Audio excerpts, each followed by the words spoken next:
Okay, let's talk for a minute about imaginary numbers and what they are and how the rules were developed. So we start out with square roots. So let's say we have something like the square root of 16. So we all know that is 4. The square root of 9, of course, that's 3. The square root of 4 becomes 2. The square root of 1 is 1. The square root of 0 is 0. So can we keep the pattern going? We got 4, 3, 2, 1, 0. Can we get something down here that's a negative 1? Well, we can't really, because what if we go with the square root of negative 1? Well, we can't really say that's 1, because in order for this 4 to get back to the 16, if we take 4 and multiply it times another 4 so it's squared, it's supposed to be back to the 16. Okay, well that does work. And 3 times 3 squared goes back to 9. And 2 squared goes back to 4. And 1 goes back to 1. And 0 times 0 goes back to 0. But does 1 times 1 go back to negative 1? See? No, it does not. Well, then maybe we can say the square root of negative 1 is negative 1. Well, does negative 1 times negative 1 go back to negative 1? Well, no, it does not. So it doesn't look like we have anything that a square root it doesn't look like we can get this to a negative 1 over here. Well, so in the 1800s it was decided that let's make something do that. Let's just say that the square root of negative 1 is an imaginary number. And imaginary numbers are usually identified as a lowercase I. What that means then, if that's going to be the case, that means then that implies that I times I goes back to what was inside there. I times I should go back to negative 1. Okay, well, let's see. If we do the square root of 2 squared. Okay, if I do the square root of 2 squared, well, those are inverse operations, so that equals 2. If I do the square root of 3 squared, those are inverse operations, that equals 3. If I do the square root of 4 squared, those are inverse operations, that equals 4. So if I do the square root of negative 1 squared, those should be inverse operations, and it goes back to negative 1. And we were calling the square root of negative 1, we were calling that an imaginary. So if I do an imaginary number squared, that would be the same thing as the square root of negative 1 squared. That should go back to negative 1. So we have that. An imaginary number times an imaginary number is negative 1, because the square root of negative 1 squared, well, if we write it like that, the square root of negative 1 squared, those inverse operations go away, is negative 1. Okay, so we have our first kind of a rule. We have this square root of negative 1. We're just going to call that one I. I is the same thing as the square root of negative 1. All right, what if I put a square on it? What if I square both sides? So I have now I squared equals the square root of negative 1 squared. Okay, well that means I squared is equal to, those two are inverse operations, it's negative 1. So we're starting to make some definitions here. What if I want to do I to the third? Well, one of the things I could do is break that into something I already know. How about I break that into I squared times I? That's I to the third. And I know what I squared is. I squared is right here. So that would be negative 1 times I, which would be negative I. And what if I wanted to do I to the fourth? Well, I could split that into an I squared times another I squared. Well, I know that I squared is a negative 1, and another I squared is a negative 1, so negative 1 times negative 1 is positive 1. So I've got something for an I to the fourth. I to the fourth is a 1. What if I wanted to do I to the fifth? Okay, I could break that into I to the fourth times a single I. I know what I to the fourth is. It's a 1, so that would just be 1 times I, and 1 times I is I again, which is what we had back up here at the beginning. Let me do one more. What about I to the sixth? That could be I to the fourth times I to the second. I know that I to the fourth is a 1, I to the second is a -1, which is -1. So we have a little bit of a pattern here. So I'm gonna write down the ones that make the pattern. We've got I. I know that now I squared by this little proof right here should be replaced by a -1. I to the third is really a -I single. And I to the fourth is really just the number 1. Okay, these are the only ones there are. Because if I do I to the fifth, I got an I again right down here. If we do I to the sixth, I got a -1. If I were to do I to the seventh, I would get a -I. And if I were to do I to the eighth, I would get 1 again. So it goes in this pattern. I, -1, -I, 1, I, -1, -I, then it would have been a 1, and then I, -1, -I, 1. It keeps repeating that pattern. Notice that all of the evens end up going back to a real number, and so there's an even. All of the even exponents turn into either a 1 or a -1, and all of the odd exponents turn into be an I or a -I. Okay, so let's take a look at what happens with some of this stuff then. I's are just, they're treated like variables. Okay, well, if they're treated like variables, we can treat them like an X. So down here, adding imaginary numbers is really easy. Nothing happens here. Of course, the negative goes on there. So this is really -5 minus 4i from there. But then we've got a -8 and then a minus, so plus 2i. Okay, the like terms are right there and right here. Usually you write the real number first and the imaginary number second. So -5 and -8 is -13, and then -4 plus 2 is -2i. And that's how those are answered.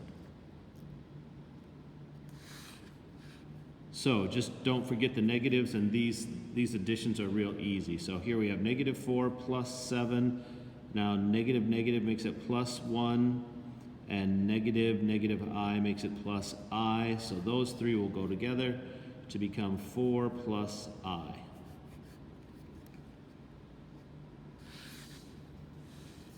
Number 4, we just get this negative in there. So it's 6 minus 4i.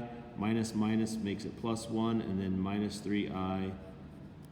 So here's the real part, 6 and 1 for 7. And here's the imaginary part, -4 and -3 for -7i. Okay, here's an addition. I don't even really need to do anything. There's the real parts, -5 and 2, so -3. And here's the imaginary part, 7i and 4i for 11i.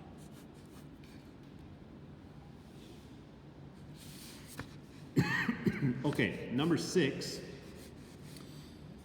Okay, this sometimes is frustrating. 7, let's say we had -7 minus 2x and it's all squared.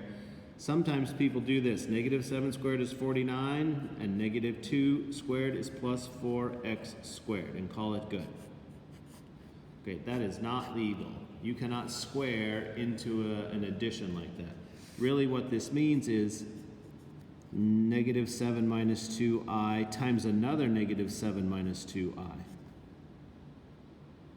Okay, so we got to make sure we get it. So -7 times -7 is 49. So yes, we do get the 49. But now here I have -7 times -2i. Well, they multiply just like it would in x. That would be positive 14i. And then up here, Negative 2 times negative 7 is another positive 14i.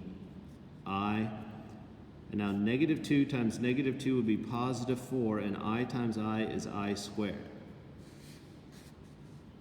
Now, be careful, because I squared is something else. Right here I've got an I squared. This means 4 times whatever I squared is, and we know that I squared is really a negative 1. So that's not really an I squared, that's multiplied by a negative 1. So really this means 4 times negative 1. So this piece right here is a negative 4. So when I go adding them up, I've got a 49 and a negative 4. So 49 plus negative 4 is 45. And then the imaginary parts are 14 imaginaries and 14 imaginaries for 28 imaginaries. And that's how those multiply together. So number 7. Negative 7 times 8 is negative 56. Negative 7 times 2i would be negative 14i. 8i times 8 is another 64i. And 8i times 2i is 16i squared. But I squared is really just an extra negative 1, so that's 16 times negative 1. So that's really minus 16 reals. Now when I go do my like terms, I've got negative 56 and negative 16 for negative, however many that is, 56, 66, 72. And the imaginaries right here are a negative 14 and a positive 64 for 50. And that's how you multiply things together. You just multiply them normally. But anytime you get an I squared, that becomes a real number. Okay, so for number 8, you can multiply in any order. So pick 2 to multiply them. I'll pick those 2 to multiply. So negative 6 times 6 is negative 36. I times I is I squared. But I squared is really a negative 1. So it's really negative 36 times negative 1. So those multiply together to become 36. Then I need to take that times 4 plus 8i. So 36 times 4, whatever that is. Should have a calculator, but I don't. 24, 144. And then I need 36 times 8, so it'll be exactly twice as much as that. So 288i.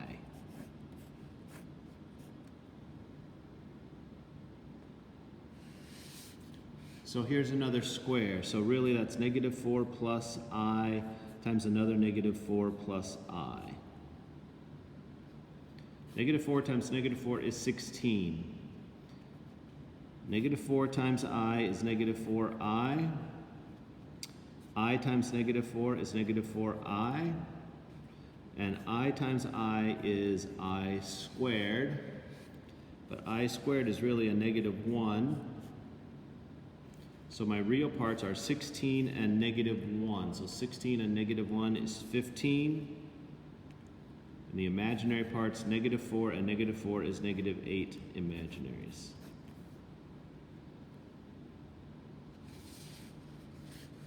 Okay, what if you have to do that 3 times? Okay, well right here I have negative 4 plus, I already did it once, so there's the answer to 2 of them. Because see, what this really means is negative 4 plus I times another negative 4 plus I times a negative 4 plus I. Okay, well we just did those 2. Those 2 from the problem before was 15 minus 8I. Now I have to take that times negative 4 plus I. Okay, 15 times negative 4, so negative 60. 15 times I is just 15I. Negative 8 times negative 4 will be positive 32I. And negative 8 times I will be negative 8I squared. But that right here, I squared, is really times the negative 1. So negative 8 times negative 1, this is really just plus 8. So for the real part, there's a negative 60 and a plus 8. So negative 60 plus 8 would be negative 52. And then the imaginary parts are right here. 32 plus 15, so 32, 42, 47. Now see, it didn't get any bigger. It's still just 2 terms long, even though we multiplied 3 i's together. And that's because every time your I gets up to a square, it goes back to real, it goes away. So all I squareds end up dropping out of that. So you'll never have anything bigger in a power of imaginaries than I to the first power. Okay, let's try this last one. See, that's got one more. So we could just take what we got from this problem, because here's 3 of them, and multiply it times 1 more. We could do that. Or we could think of it as this one, the answer to this one. This is a squared times a squared. Well, that's also a 4th power. So it might be easier to take this one times itself. I'm not sure which one will be easier. Okay, I just really want to get the numbers to be smallest as possible. Well, I think I'll do 15 minus 8i times another 15 minus 8i. Okay, so 15 times 15 was that 225?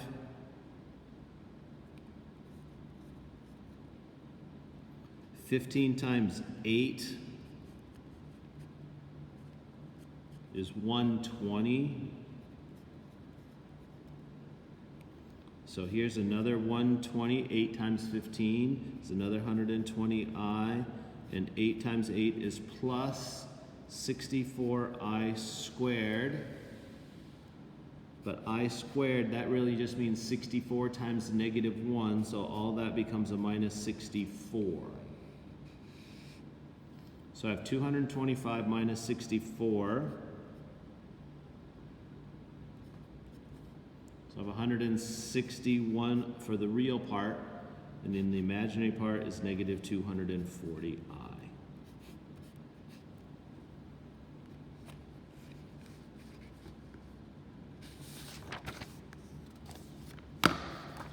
Okay, so this might be getting a little bit repetitive now. So if we have 3 of them, let's take 2 of them first.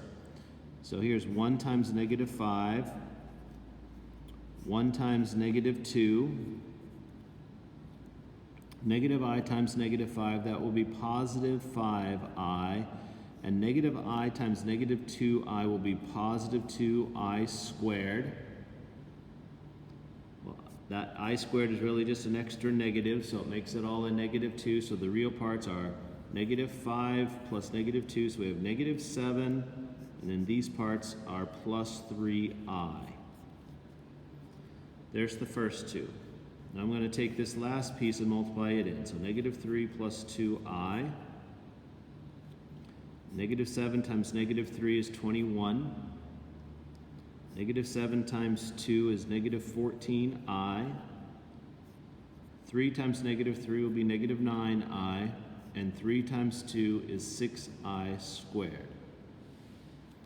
I squared is an extra negative 1, so really that becomes just a minus 6. 6 times negative 1 is negative 6. So the real parts are 21 minus 6, so 15. And the imaginary parts are negative 14 minus 9, so negative 23i.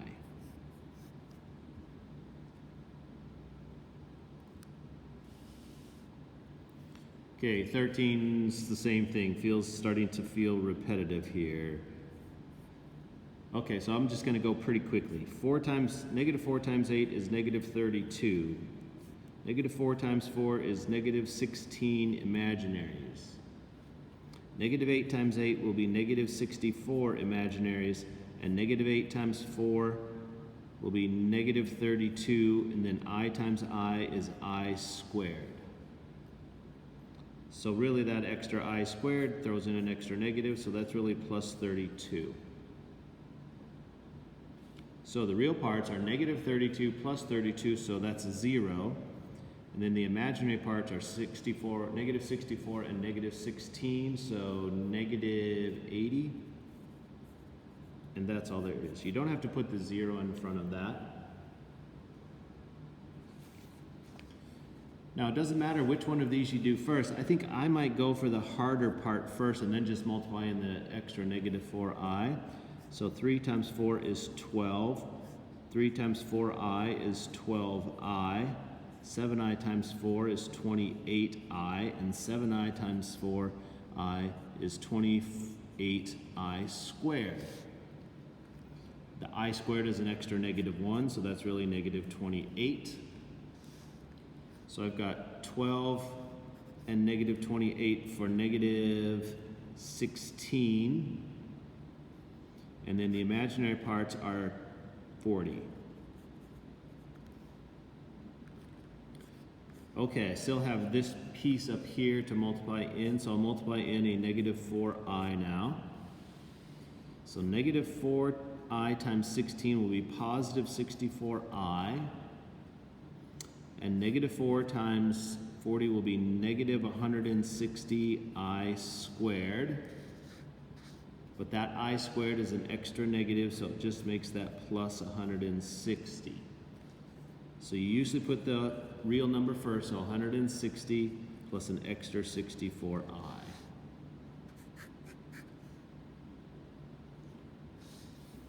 So just to show you it doesn't matter which one you do first, we could put the 6 in there first. So 6 times 3 is 18 plus 36i. That would be okay. And now we can take this group together. Okay, well 18 times 2 is 36. 18 times negative 2i is negative 36i. 36 times 2 will be 72i. And 36 times 2 will be negative 72i squared. Okay, that I squared is really an extra negative, so that's plus 72 now. So we've got 72 plus 36, 108. And here I've got 72 minus 36, so plus 36i.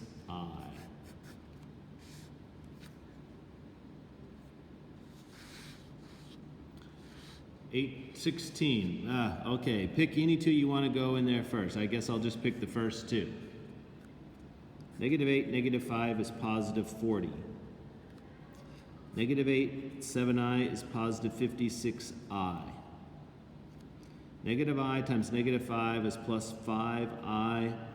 And negative I times positive 7i will be negative 7i squared. This becomes plus 7. So 40 plus 7, so we've got a 47 for the real part, and 56 plus 5 will be 61i. I do not like those numbers here without a calculator. Now I got to take this one and multiply it in, so negative 4 minus 4i. Okay, 47 times 4, 188, negative. So 47 times that 4 will be negative 188i. 61 times 4, negative 244i. And 61i times 4i will be negative 244i squared. This I squared is just an extra negative, so it really makes it plus 244. So I've got 244 and a negative 188. What is that? 12, 44, 54, 56, something like 56, I think. If I miss add someplace, I may have already. Just do it right. And then here, a negative 188 and a 240, negative 244, 188, 12, 13, 432.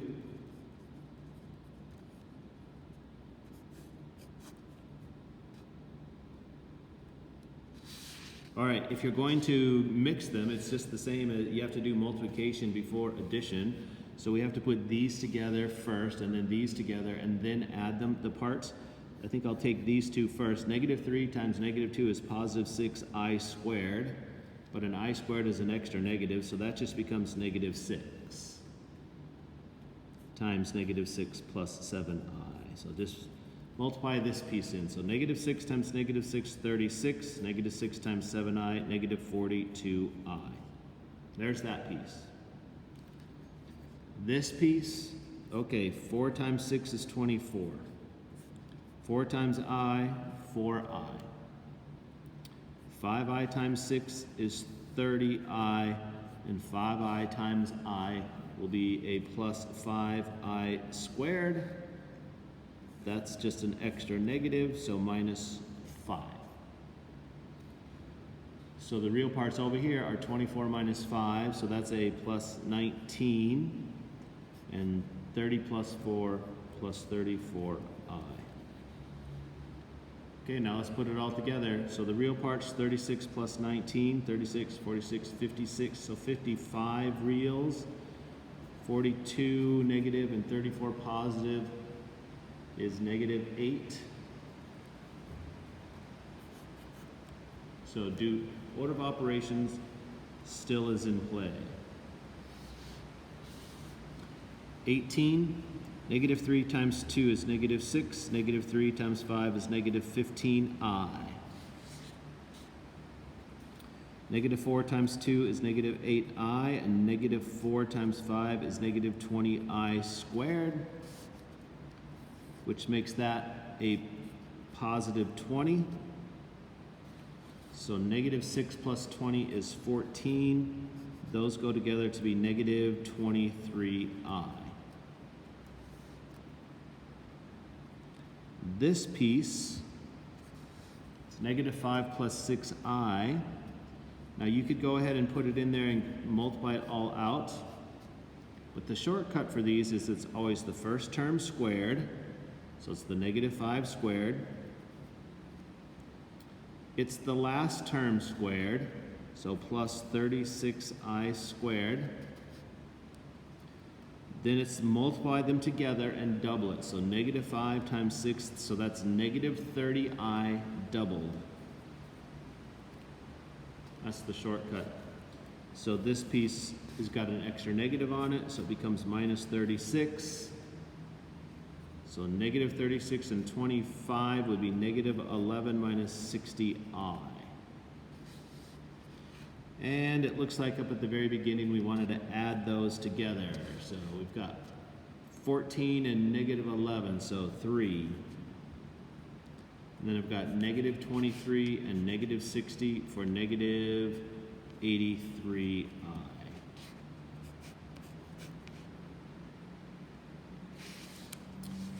And number 19. So I'm going to go ahead and square this out. So first piece squared. Multiply them together, that's 48, and double it. So that will be 96i. And then the last piece squared, so that's 64i squared. That becomes negative 64. Okay, so the rest of it's just all addition. So I've got well, I'll go ahead and put this together. So it's 64 minus 36. So we got negative 28 plus 96i from that. So I've got a negative 28 plus a negative 4 plus a negative 6. So negative 38. Then I've got a 96i, a 6i, and a negative 5i. So 96, 97i.